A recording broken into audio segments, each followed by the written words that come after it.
নমস্কার বন্ধুরা, Bengali food cooking চ্যানেলে আপনাদের স্বাগতম। আমি আজকে বানাবো মিষ্টি কুমড়ো ফুলের পকোড়া বা বড়া।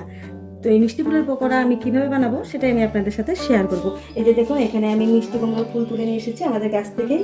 তো 4টে ফুল হয়েছে, আমি 4টে ফুলকেই তুলে নিয়ে এসেছি। এই ফুলের আমি এই ডাঁটাগুলো আমি ফেলে দেবো। ভেতরের যে অংশটা দেখছেন এটা আমি ফেলে দেবো।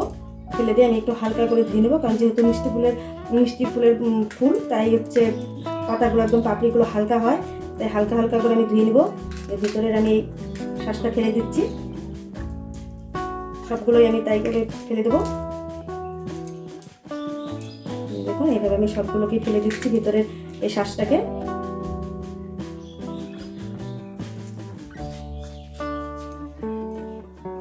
তো দেখুন বন্ধুরা, মিষ্টি কুমড়ো ফুলের আমি ডাঁটাগুলো ফেলে দিয়েছি। এখন আমি একটু হালকা করে ধুয়ে নেব। তো দেখুন বন্ধুরা, মিষ্টি কুমড়োর ফুলগুলো আমি ধুয়ে নিয়ে এসেছি। হালকা হালকা করে একটু জলগুলো আমি চিপে চিপে ফেলে দিয়েছি। এখন আমি এই পকোড়াটা ভাজার জন্য একটা ব্যাটার তৈরি করে নেব। তো একটা পাত্র নিয়ে নিয়েছি, পাত্রতে আমি দিয়ে দেবো চালের গুঁড়ো, পরিমাণ মতো চালের গুঁড়ো। যেহেতু এখানে 4টে বড়া হবে তাই আমি বেশি দেবো না।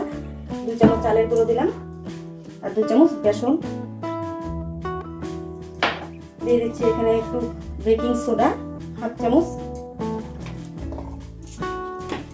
দিয়ে দিচ্ছি, 1/2 চামচ হলুদ গুঁড়ো, আর দিয়ে দিচ্ছি 1/2 চামচ লবণ। এখন আমি এই ব্যাটারটাকে জল দিয়ে গুলিয়ে নিব। অল্প অল্প করে জল দিয়ে গুলিয়ে নিব, কারণ বেশি জল হয়ে গেলে তাহলে পাতলা হয়ে যাবে।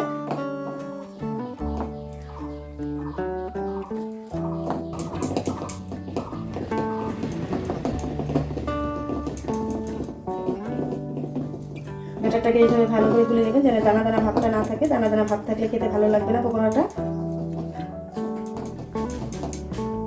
ব্যাটার গোলানো হয়ে গেছে, এখন আমি ওভেনে কড়াই বসিয়ে দেবো। তো দেখুন বন্ধুরা, ওভেনে কড়াই বসিয়ে দিয়েছি, গ্যাসও অন করে দিয়েছি।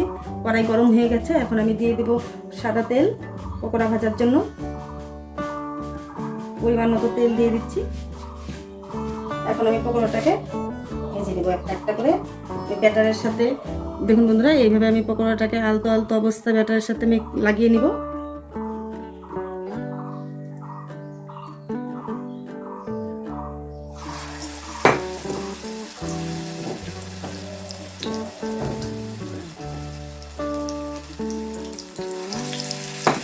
সবগুলো ব্যাটারের সাথে ফুলগুলোকে লাগিয়ে নিয়ে পকোড়াটা মুচমুচে করে ভেজে নিব।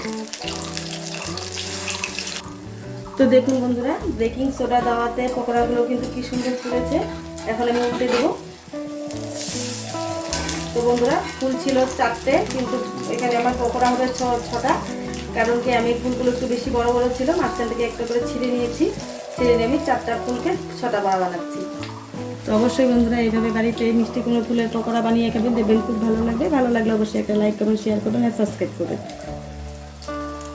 তো দেখুন বন্ধুরা, আমি উল্টে পাল্টে দিয়ে পকোড়াগুলো ভেজে নিয়েছি। পকোড়া ভাজা হয়ে গেছে, এখন আমি একটা পাত্রে নামিয়ে নেব। আর বাদ বাকি যে 3টে আছে ওগুলো আমি ভেজে নেব। Thank you for watching this video.